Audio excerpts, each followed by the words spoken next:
Hello friends, SM academy या YouTube चॅनलमध्ये आपल्या सर्वांचं मनपूर्वक स्वागत। आजच्या व्हिडिओमध्ये आपण बघणार आहोत मराठी 102 या विषय कोडचा पुस्तक तिसरं जे आहे भाषिक सर्जनशीलता स्वरूप आणि प्रकार। आता याच्यामध्ये आपण पहिला चॅप्टर आज कंप्लीट करणार आहोत। त्यामध्ये आहे सर्जनशीलता, अर्थ व स्वरूप। या व्हिडिओमध्ये आपण बघणार आहोत सर्जनशीलता म्हणजे काय, त्याचा अर्थ काय आहे, त्याचं स्वरूप काय आहे, किंवा उदाहरणाद्वारे वेगवेगळ्या प्रकारच्या व्यवसायातून किंवा वेगवेगळ्या कृतीतून सर्जनशीलता कशी व्यक्त होते, ह्या सर्व गोष्टींचा अभ्यास आपण करणार आहोत। सर्वप्रथम आपल्याला इथे एका शब्दाचा अर्थ जर समजला सर्जनशीलता म्हणजे काय, तर पूर्ण चॅप्टर आपल्याला इथे एका शब्दाच्या द्वारे समजतो। फक्त एक कन्सेप्ट जर तुमची ही सर्जनशीलता म्हणजे काय क्लिअर झाली तर बाकी चॅप्टर पूर्ण समजायला सोपा जाणार आहे। त्यापूर्वी तुम्ही चॅनलवर नवीन असाल आणि चॅनलला अजूनही सबस्क्राईब केलेलं नसेल तर सबस्क्राईब करून घ्या, जेणेकरून तुम्हाला व्हिडिओचे नोटिफिकेशन्स मिळतील आणि व्हिडिओ लवकरात लवकर बघता येईल। आता बघा, सर्जनशीलता म्हणजे काय आहे। आता हा सर्जनशीलता हा शब्द कसा बनला, तर सृज हा जो धातू आहे तो कुठून आलेला आहे, संस्कृतमधून आलेला आहे। आपली भाषा देवनागरी लिपीतली आहे, बरोबर आहे। पण आपली जी मराठी भाषा निर्माण झाली त्याचं मूळ काय आहे, संस्कृत आहे, बरोबर। तर हा सृज हा जो संस्कृत धातू आहे त्याचा अर्थ होतो निर्माण करणे। निर्माण करणे म्हणजे काय, कोणतीही गोष्ट नव्याने तयार करणे। आता यालाच आपण सर्जनशीलतेला म्हणू शकतो, नवे निर्माण करण्याची शक्ती थोडक्यामध्ये। पण जर तुम्हाला व्यवस्थित व्याख्या विचारली 1-2 मार्काला आणि तिथे सांगितलं 2 मार्क व्याख्या सांगा आणि त्याचं अर्थ व स्वरूप स्पष्ट करा, तर सर्जनशीलता याची व्याख्या फक्त नवे निर्माण करण्याची शक्ती एवढंच लिहून चालणार नाहीये, तर नवे, वेगळे, औचित्यपूर्ण, सौंदर्यपूर्ण निर्माण करण्याची मानसिक शक्ती म्हणजे सर्जनशीलता होय।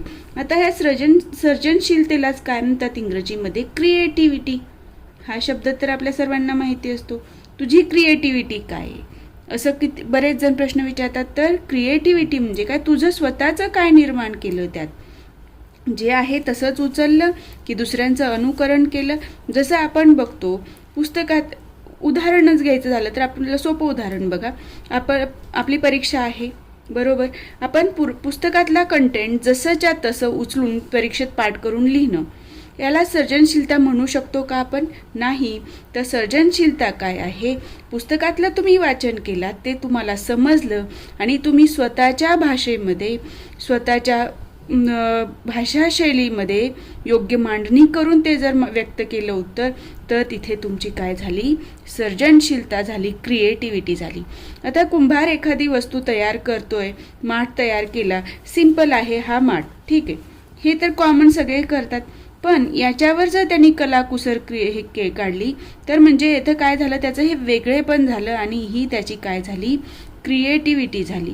म्हणजे त्यानं जसंच्या तसं दुसऱ्यांचं अनुकरण केलं का, फक्त अनुकरण करणे म्हणजे सर्जनशीलता नाही, तर अनुकरण करण्यासाठी फक्त जसंच्या तसं उचललं जातं। पण जेव्हा क्रिएटिव्हिटी येते, सर्जनशीलता येते, त्यावेळेला तुम्ही ही गोष्ट शिकता, पण ह्या गोष्टीत काय नवीन करता येईल ह्याचा विचार,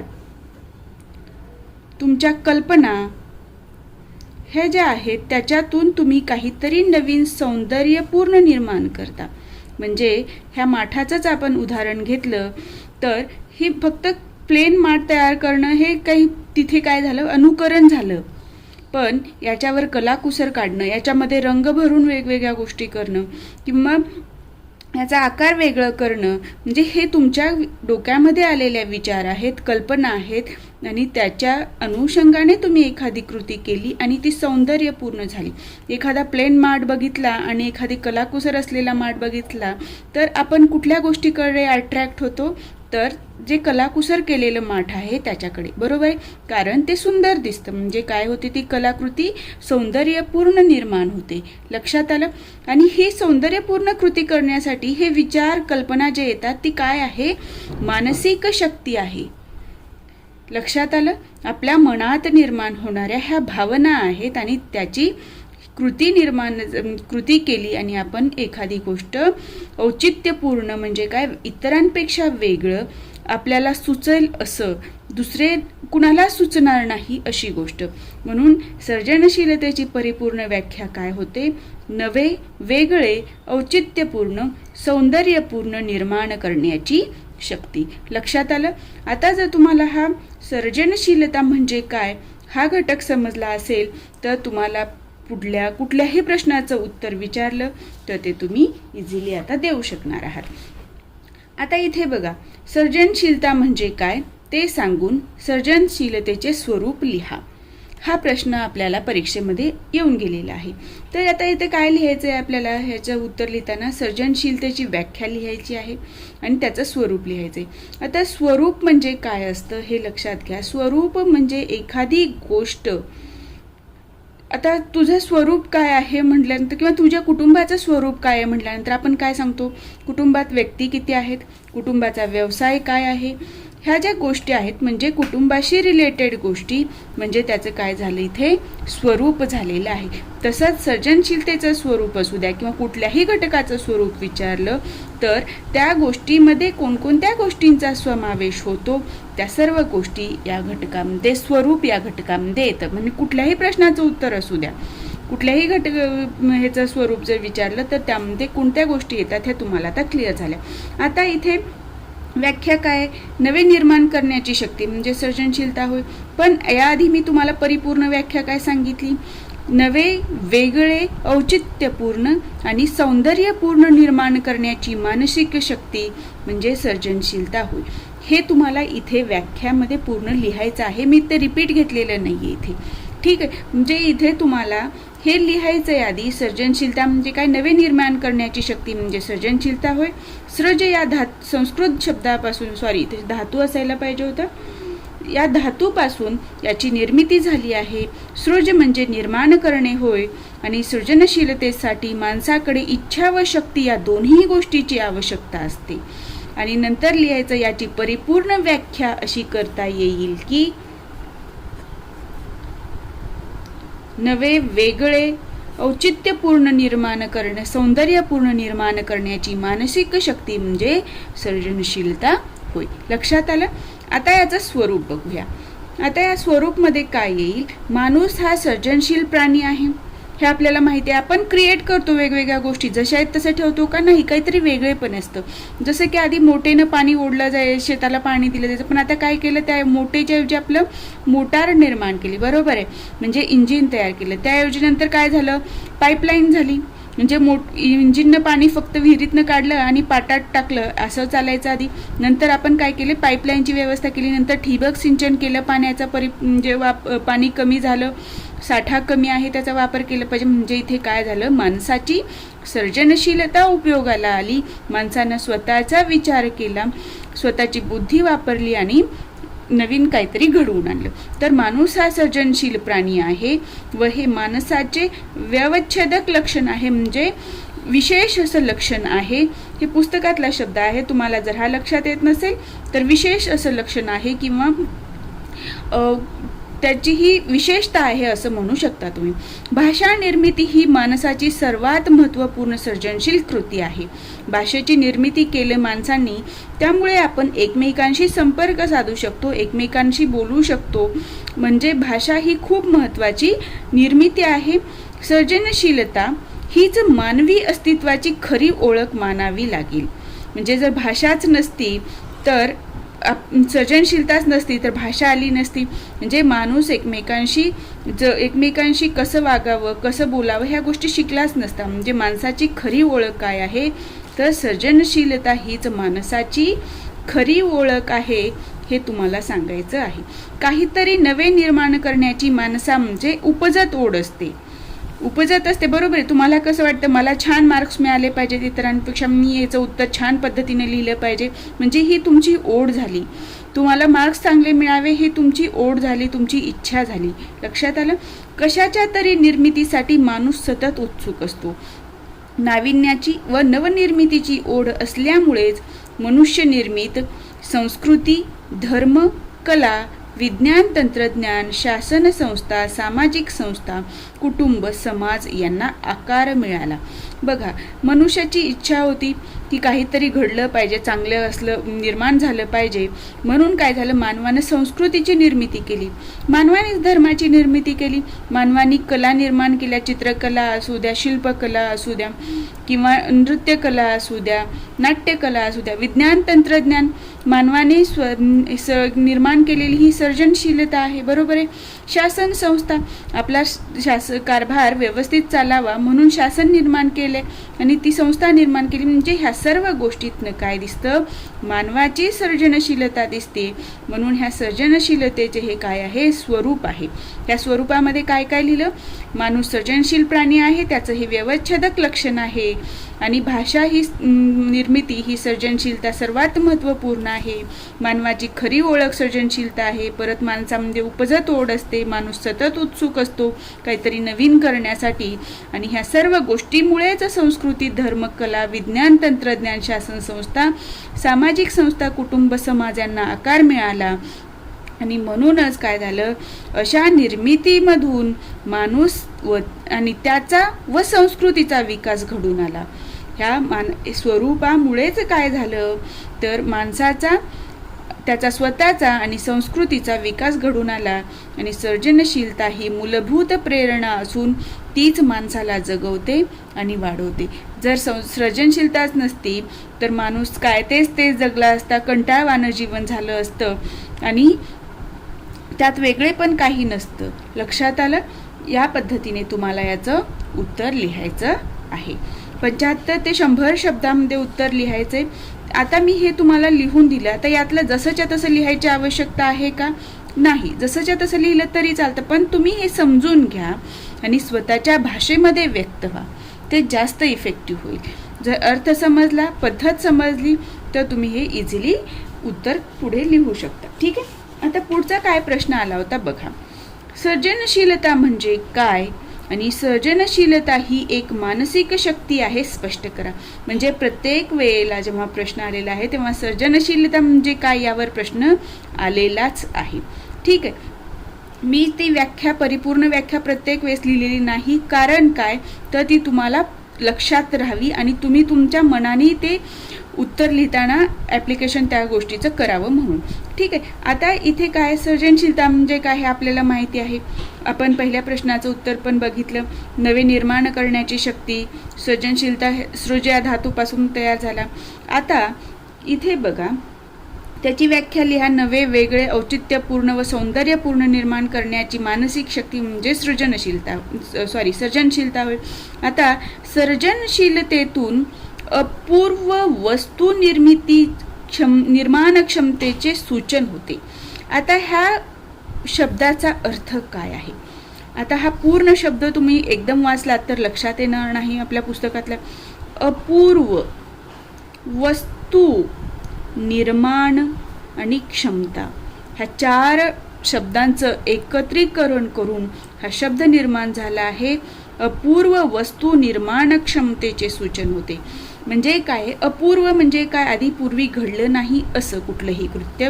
वस्तू म्हणजे एखादी घटना किंवा वस्तू निर्माण केले किंवा एखादी गोष्ट निर्माण करणे, वस्तू निर्माण. आणि क्षमता म्हणजे काय, त्या व्यक्तीची स्किल काय आहे, त्या व्यक्तीचं एबिलिटी काय आहे, तुम्ही काय करू शकता.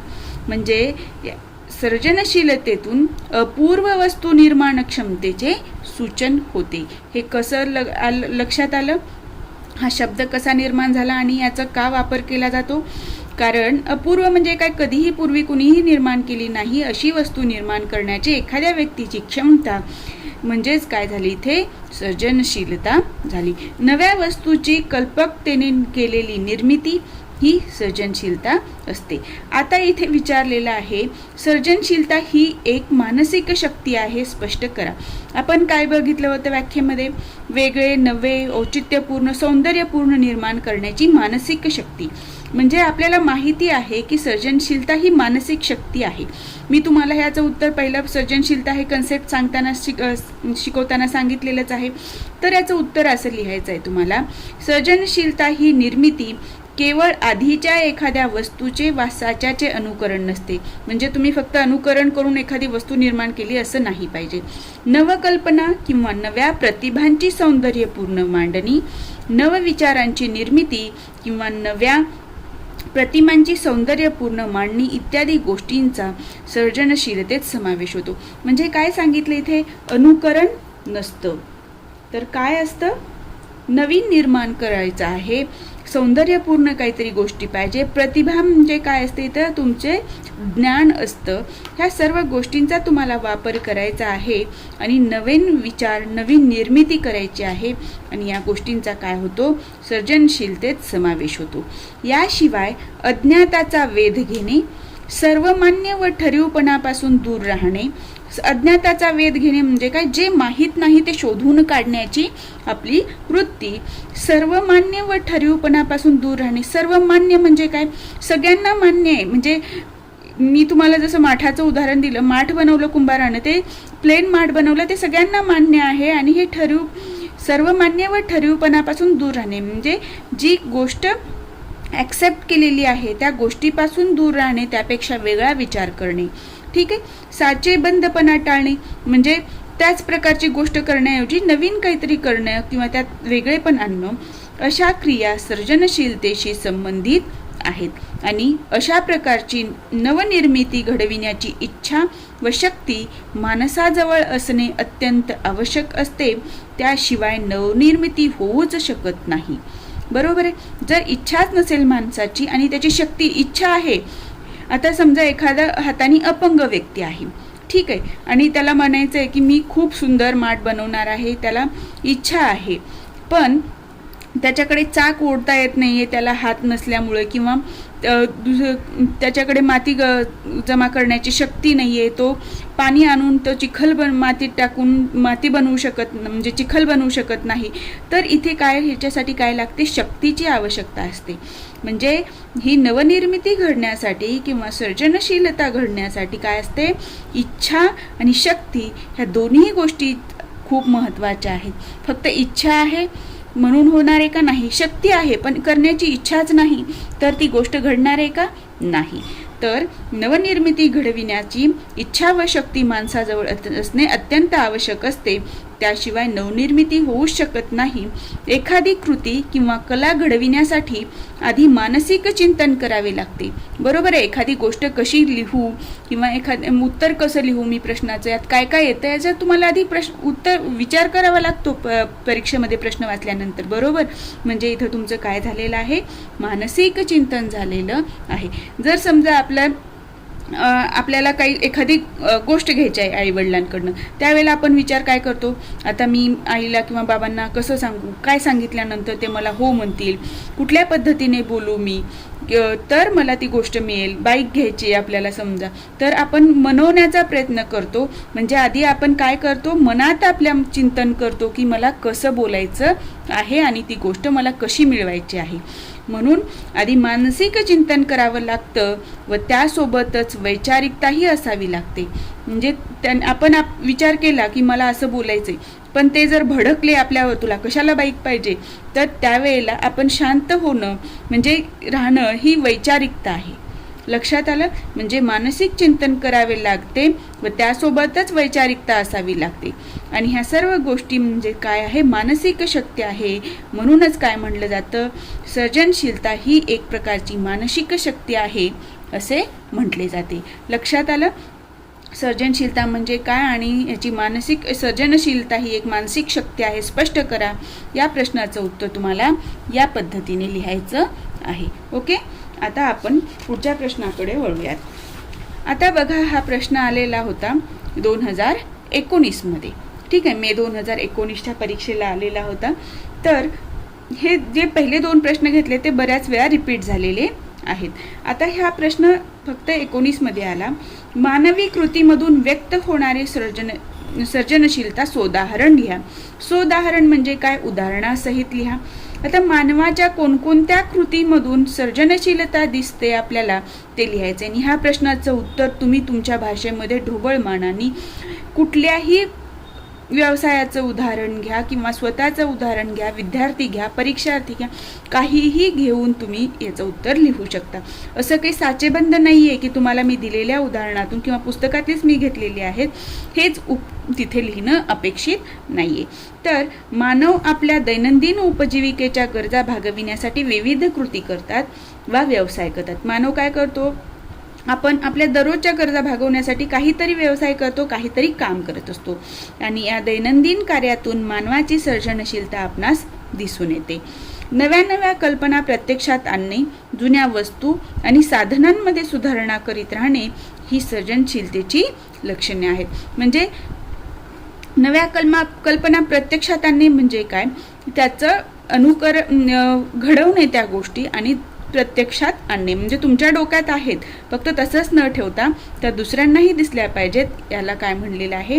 नव्या नव्या कल्पना प्रत्यक्षात आणणे. जुन्या वस्तू आणि साधनांमध्ये सुधारणा करणे. जसं मी मोटेचं उदाहरण दिलं, पाणी देण्यासाठी शेतकरी मोटेच्या ऐवजी नंतर काय मोटरचा वापर करू लागला, बरोबर आहे. म्हणजे इथे काय झाली? जुन्या वस्तू आणि साधनांमध्ये सुधारणा करणे. ठीक आहे.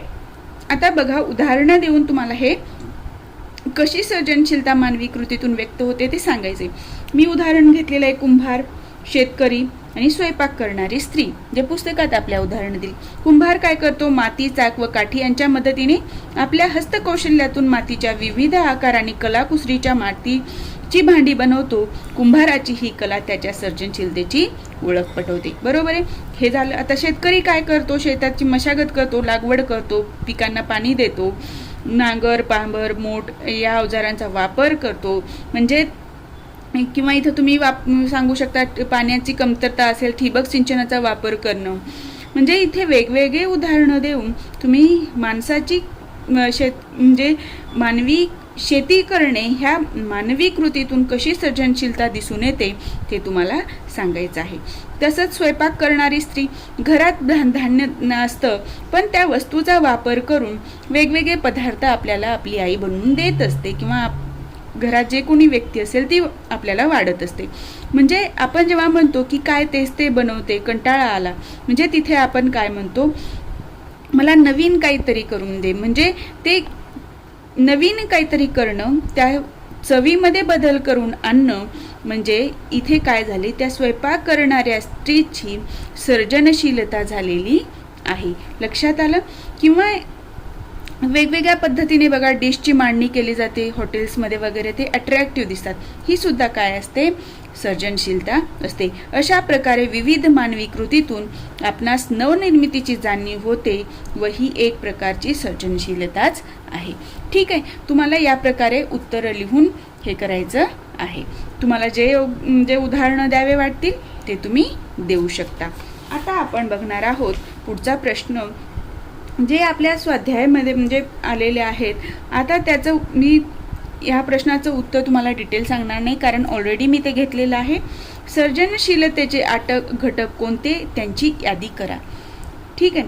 आता हे घटक आणि त्यांचे विशेष किंवा सर्जनशीलतेचे विशेषांगे कोणती, घटकांगे कोणती, हा जर प्रश्न आला तर तुम्हाला सर्जनशीलता म्हणजे काय थोडक्यात लिहायचे आणि सर्जनशीलतेचे घटक कोणते? विपुलता, लवचिकता, विविधता, वैचित्र्य, मौलिकता, विस्तार क्षमता, पुनर्रचना, समस्या संवेदन क्षमता, विशिष्टांचे सामान्यीकरण आणि अनुभवांचे एकात्मीकरण हे काय आहेत? सर्जनशीलतेचे 8 घटक आहेत.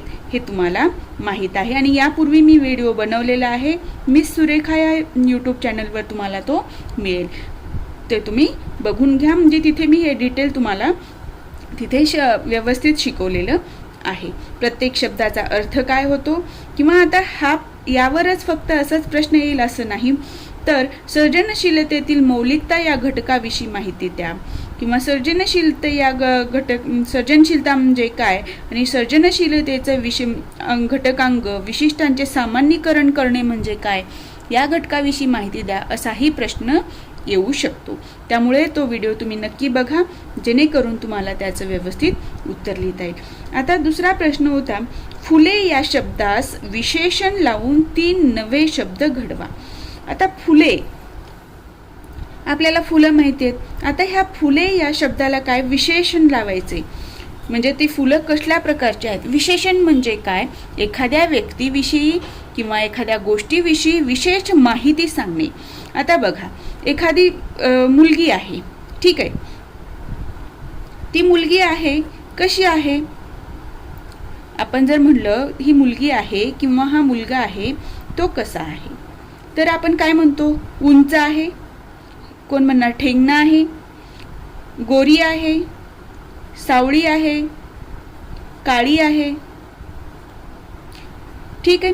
मुलगा म्हटलं जाडा आहे, बारका आहे. म्हणजे हे जे काही गोष्टी झाल्या त्या व्यक्तीविषयी काय सांगतात, विशेष माहिती सांगतात.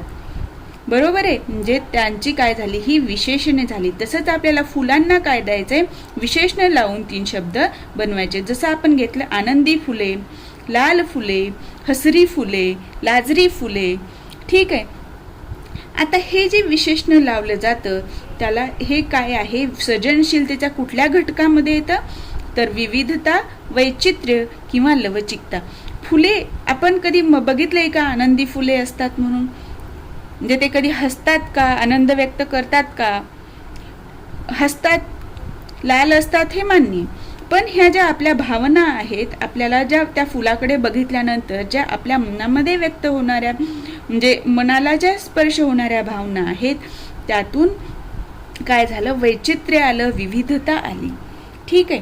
म्हणजे हे कशाचं उदाहरण झालं, हसरी फुले, लाजरी फुले हे विविधता, वैचित्र्य किंवा लवचिकता जे सर्जनशीलतेच्या 8 अंगापैकी एक आहे, त्याची ही उदाहरणे आहेत. ओके, हा प्रश्न असा तुम्हाला 5 मार्काला पण येऊ शकतो. त्यावेळेला तुम्हाला सर्जनशीलता म्हणजे काय, सर्जनशीलतेचं हे एक घटकांग आहे आणि विशेषण म्हणजे काय आणि त्या विशेषणाचा अर्थ काय होतो आणि त्याचं उदाहरण देऊन तुम्हाला ते स्पष्टीकरण करता येईल. ठीक आहे, आता बघा पुढचा प्रश्न बघूया. दणकट स्नायू जैसे पोलादाचे चिरले साग, कभिन्न काळ्या मांड्या जैशा लोखंडाचे वळले नाग, या काव्यपंक्तीतील साधर्म्यदर्शक शब्दांच्या जोड्या शोधा. आता इथे काय म्हणले, साधर्म्यदर्शक म्हणजे काय, साम्य असणारे. ठीक आहे, आता इथे याच्यातनं काय व्यक्त होतं, तर सृजनशीलतेचा मौलिकता हा घटकांग व्यक्त होतो. मौलिकता म्हणजे काय, जे दुसऱ्यांना सुचणार नाही, फक्त त्या व्यक्तीलाच सुचेल, म्हणजे त्या व्यक्तीच्या विचारांना काय आहे, इथे किंमत आहे, व्हॅल्यू आहे. ठीक आहे, जे इतरांना सुचलं नाही म्हणून ह्याला काय म्हणलं जातं, मौलिकता म्हणलं जातं, कारण याच्या विचारांना किंमत आहे. आपण म्हणतो ना, तुझ्या विचारांना काय किंमत आहे किंवा तुला काय किंमत आहे, म्हणजे काय झालं, त्या व्यक्तीची तिथे व्हॅल्यू आहे, तिलाच काय म्हणलं जातं, मौलिकता म्हणलं जातं. आता याच्यातून साधर्म्यदर्शक शब्द शोधा, जोड्या लावा म्हणले. साधर्म्य म्हणजे काय, सेम असणं. आता ह्याच्यामध्ये दणकट दंड स्नायू म्हणजे दणकट दंडांना काय म्हणलेलं आहे, जैसे म्हणजे कशासारखे, दणकट दंड स्नायू जैसे पोलादाचे चिरले साग, म्हणजे दणकट दंडांना काय म्हणलेलं आहे, पोलादाचे साग म्हणलेलं आहे. आणि कभिन्न काळ्या मांड्या जैशा लोखंडाचे वळले नाग, म्हणजे कभिन्न काळ्या मांड्या हे कशा आहेत, लोखंडाच्या नागासारखे दिसतात, असं इथे कवींनी सांगितलेलं आहे. जैसे आणि जैशा ह्या 2 शब्दाच्या पुढे जे आलेलं आहे आणि मागे आलेलं आहे, या दोन्हीमध्ये काय आहे, ते साधर्म्य आहे, समानता आहे. लक्षात आलं. आणि हे उदाहरण कशाचं आहे, मौलिकतेचं आहे. जर तुम्हाला विचारला प्रश्न असा तसा येणार नाही, पण काही सांगू शकत नाही की सर्जनशीलता म्हणजे काय आणि सर्जनशीलतेतील मौलिकता या घटकांगाविषयी थोडक्यात माहिती लिहा, तर उदाहरणासह माहिती लिहा असा प्रश्न आला तर तुम्हाला मौलिकता म्हणजे काय हे लिहिता आलं पाहिजे. त्यानंतर उदाहरण द्यायचं, हे तुम्ही दणकट दंड स्नायू जैसे पोलादाचे चिरले साग, कभिन्न काळ्या मांड्या जैसे लोखंडाचे वळले नाग, या काव्यपंक्तीतून असे व्यक्त होते की दणकट स्नायूंना कवीने किंवा कवयित्रीने पोलादाच्या सागाची समानता दाखवलेली आहे आणि त्याच्या कभिन्न काळ्या मांड्या म्हणजे मांड्यांना यांना काय म्हणलेले आहे, लोखंडाच्या नागाचे समानता दाखवलेली आहे. या प्रकारे तुम्ही तिथे तुमचं उत्तर लिहू शकता. आता बघा, मुरलीवाला 2 ही जी कविता आहे पार्ट 2 त्याची, या कवितेतील सर्जनशीलता कशात आहे. आता ह्याच्यामध्ये काय आहे, पुनर्रचना आहे, बरोबर आहे. मुरलीवाला ही जी कविता होती, आधी ह्याच्यामध्ये काय होती, उंदरं होती. त्या ठिकाणी काय केलं, मुलांचा वापर केला, बरोबर आहे. म्हणजे इथे काय झाली, पुनर्रचना झाली. म्हणजे ऑलरेडी ती कविता होती, त्याची पुनर्रचना मुरलीवाला या कवितेची झाली आणि त्याला काय नाव दिलं, मुरलीवाला 2. म्हणजे इथे काय केलेली आहे, पुनर्रचना केलेली आहे. आता हे पुनर्रचना हे काय आहे, सर्जनशीलतेचं घटकांक आहे. उंदराच्या जागी मुलांना नदीत बुडविण्याची कल्पना आणि त्यातून गावकऱ्यांना शिकवलेला धडा ही या गोष्टीतील सर्जनशीलता आहे. तर तुम्हाला जर असं आलं पुनर्रचना या घटकाविषयी माहिती द्या, तर तुम्हाला मुरलीवाली ही कविता लक्षात ठेवायची आहे आणि तिथे सांगायचं आहे 2-3 ओळी लिहा. कवितेच्या सुरुवातीच्या 2-3 ओळी आणि शेवटच्या 2-3 ओळीमध्ये डॅश असं करून शेवटीच्या 2-3 ओळी लिहिलं आणि सुरुवातीच्या 2-3 ओळी लिहिल्या आणि त्याच्यामध्ये काय काय दिलेलं आहे हे जर सांगितलं की आधी उंदरांना तो मुरलीवाला नेऊन नदीत बुडवतो, तेव्हा गावकऱ्यांनी त्याला पैसे दिलेले नाही, त्यावेळेला त्यांनी कशी कल्पना लढवली आणि त्यांनी काय केलं, उंदराऐवजी काय केलं, मुलांनाच ते मुरली वाजवून घेऊन गेलं नदीकाठी. त्यावेळेला लोकांनी कशा प्रकारे त्याला रिस्पॉन्स दिला आणि त्या मुरलीवाल्यांनी कसा धडा गावकऱ्यांना शिकवला ते तुम्हाला तिथे सांगायचं आहे. ठीक आहे. आता आपण पुढचा भाग बघूया. द्वारिकेत राधिका या कवितेतील नानुडी कोण. आता हे काय आहे, द्वारिकेत राधिका ही जी कविता आहे ती विशिष्टाचे सामान्यीकरण करण्याची जी क्षमता या घटकांक आहे त्यावर आधारित आहे.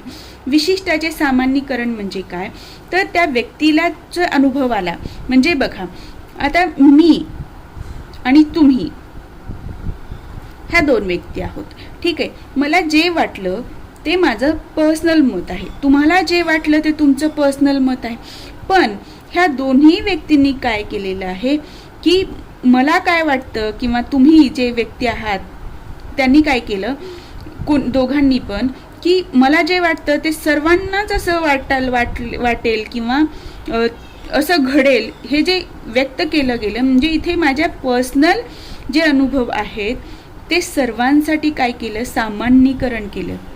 म्हणजे फक्त एका व्यक्तीसाठी लिमिटेड ठेवलं का, जे तुम्हाला अनुभव आले पेपरच्या बाबतीत, तुम्ही आहात, तुम्हाला कठीण गेला, सोपा गेला, जे काही असेल ते काय केलं तुम्ही इथे, हे तुमचं विशिष्ट गोष्ट घडली, पण याचं तुम्ही काय केलं, सामान्यीकरण केलं. कसं, पेपर कठीण होता किंवा पेपर सोपा होता, जे सगळ्यांनाच तुम्ही सांगितलं, म्हणजे सगळ्यांच्या वतीनं जे बोललं, म्हणजे इथे काय झालं, तुमचं सामान्यीकरण झालेलं आहे. म्हणजे पेपर जनरल सगळ्यांनाच कठीण गेला किंवा सगळ्यांनाच सोपा गेला, हे जे तुम्ही व्यक्त केलेली गोष्ट आहे फक्त स्वतःच्या अनुभवावरून, म्हणजे तुम्हाला विशिष्ट व्यक्तीला ते आलेले अनुभव आहेत, ते सर्वांनाच सारखे अनुभव आले, हे जे सांगितलं गेलं त्यालाच काय म्हणतात, विशिष्टांचे सामान्यीकरण करण्याची क्षमता.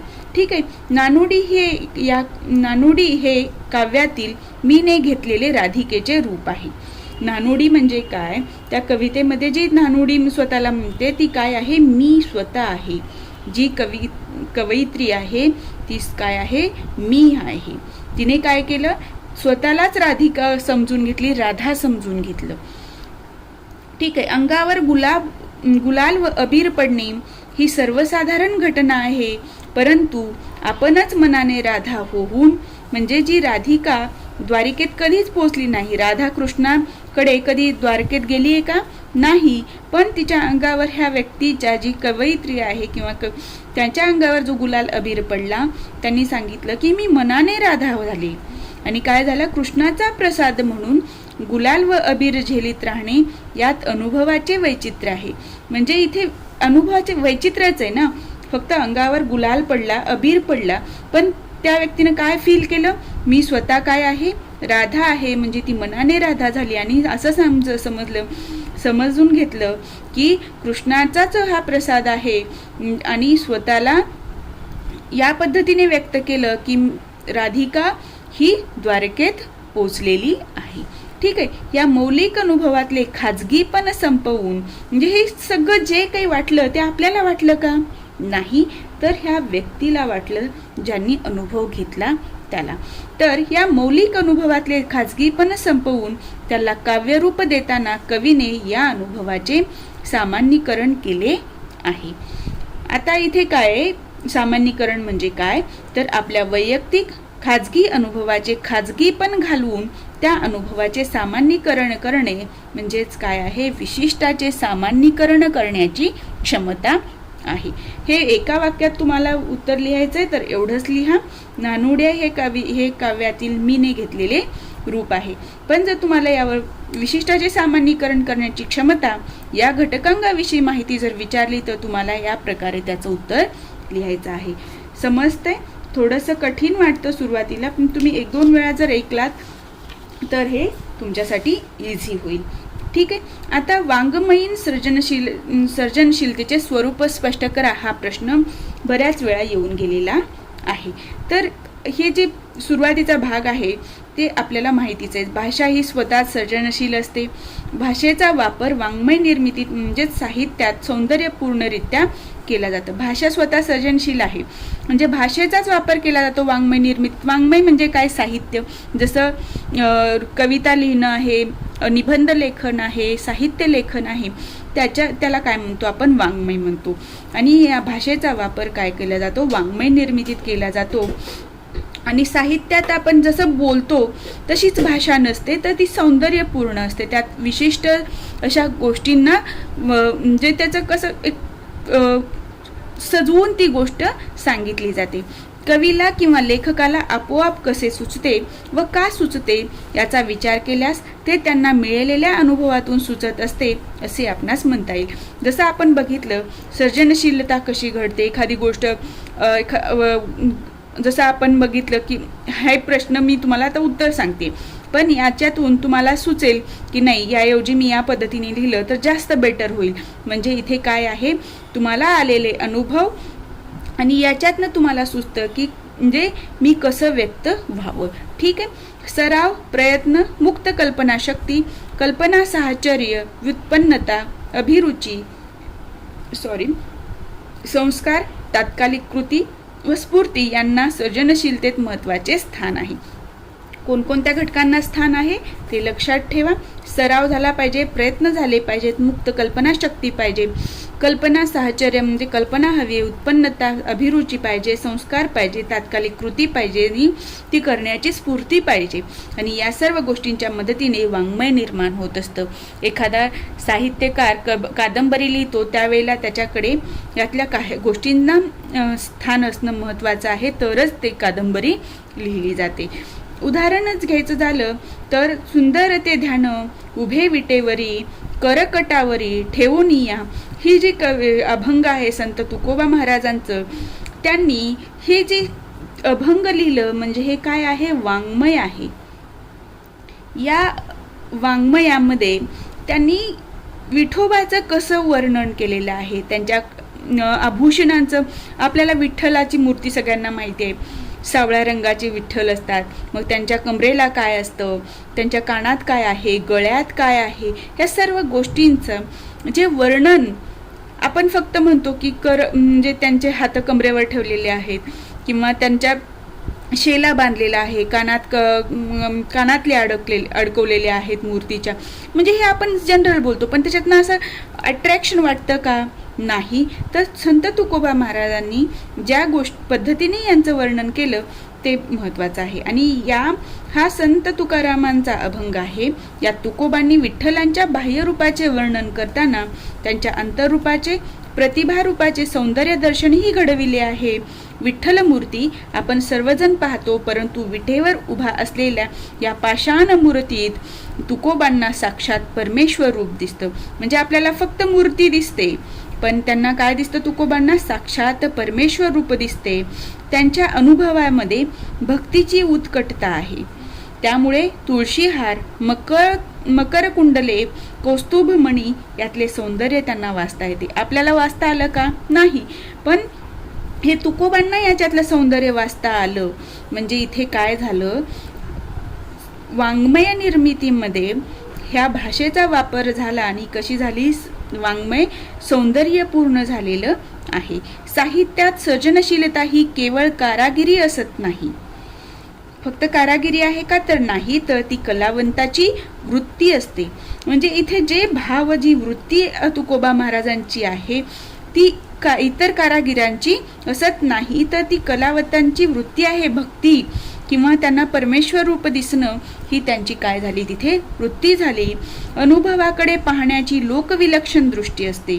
म्हणजे जे काही अनुभव मिळाले त्यांना विठ्ठल मूर्तीकडे पाहिल्यानंतर जे काही दिसलं त्यांचं काय आहे?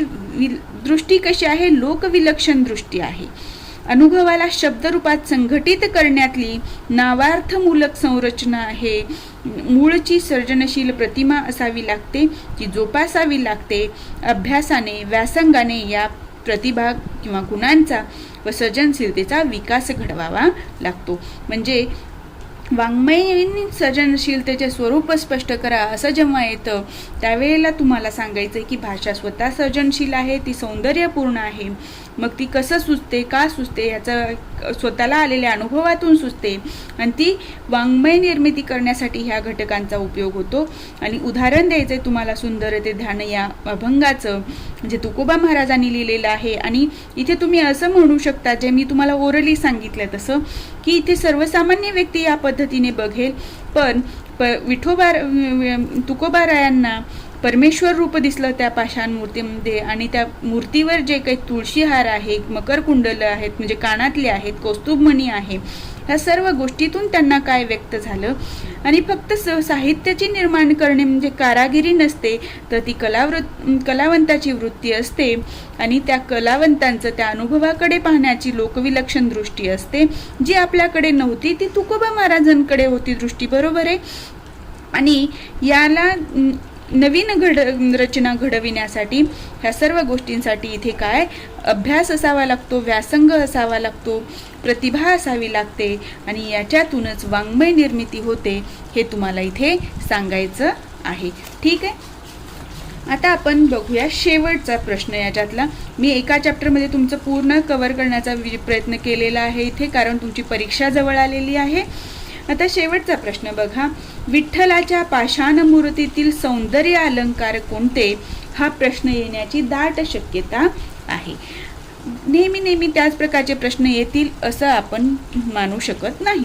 तर या विठ्ठलांची जी मूर्ती आहे, जे तुकोबा महाराजांनी हे अभंग दिलेला आहे, त्याच्यामध्ये हे जे वाङ्मयीन सर्जनशीलता आहे, त्याच्यामध्ये तुळशीहार, पितांबर, मकर कुंडल आणि कौस्तुभमणी यांचा वापर केलेला आहे. आता इथे बघा. सुंदर ते ध्यान उभे विटेवरी, करकटावरी ठेवूनिया, तुळशीहार गळा कासे पितांबर, आवडी निरंतर हेची ध्यान, मकर कुंडले तळपती श्रवणी, कंठी कौस्तुभमणी विराजित, तुका म्हणे माझा हेची सर्व सुख, पाहिन श्रीमुख आवडीने. हा काय आहे? संत तुकारामांचा अभंग आहे. आता आपण काय करतो? सुंदर दिसण्यासाठी मुली जनरली काय करतात? कानातले घालतात, गळ्यात घालतात, केसांमध्ये गजरा घालतात. ठीक आहे. म्हणजे इथे काय झालं? अवयव जे आहेत त्यांना काय केलेले? अलंकाराने सुभूषित केलेलं आहे. आणि तुकोबा महाराजांनी तेच सांगितलेलं आहे की अवयव आणि अलंकार परस्परांना सुशोभित करतात. आता सुंदर ते ध्यान उभे विटेवरी. आता इथे ध्यान म्हणजे काय? शरीर जे आहे, मूर्ती जे आहे ते. ठीक आहे. कर कटावरी. कर म्हणजे काय? इथे हाताचा हे केलेला आहे का? शब्द वापरले का? हात त्याच्या कमरेवर आहेत असं म्हणले नाही का? पण इथे शब्दांची रचना वेगळ्या पद्धतीने केलेली आहे. ध्यान कसं आहे? विटेवर आहे. कर कसे आहेत? कटावरी आहेत. तुळशीहार कुठे आहे? गळ्यात आहे. पितांबर कुठे आहे? कासेला म्हणजे काय? कमरेला आहे. मकर कुंडले श्रवणी. श्रवणी म्हणजे काय? इथे कान आहेत. ठीक आहे. आणि कौस्तुभमणी कंठी म्हणजे इथे कंठ म्हणजे काय? गळा आहे.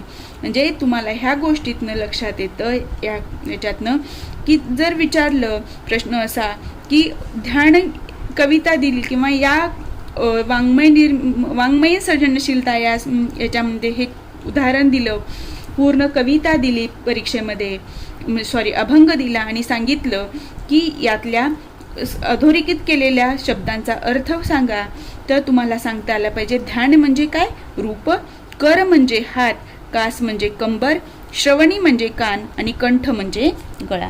ठीक आहे. या पद्धतीने तुम्हाला तिथे या संत तुकोबा महाराजांच्या अभंगाचा वापर करून या प्रश्नाचं उत्तर लिहिता येईल. एवढा कठीण प्रश्न शक्यतो येणार नाही, पण आला तर तुम्ही तयार असलं पाहिजे. ठीक आहे. या पद्धतीने आपण सर्जनशीलता, अर्थ व स्वरूप हा घटक पूर्णतः कंप्लीट केलेला आहे. ठीक आहे. नेक्स्ट व्हिडिओमध्ये आपण भाषिक सर्जनशीलता, अर्थ व स्वरूप हा भाग कंप्लीट करूया. ओके. आज आपण इथेच थांबू.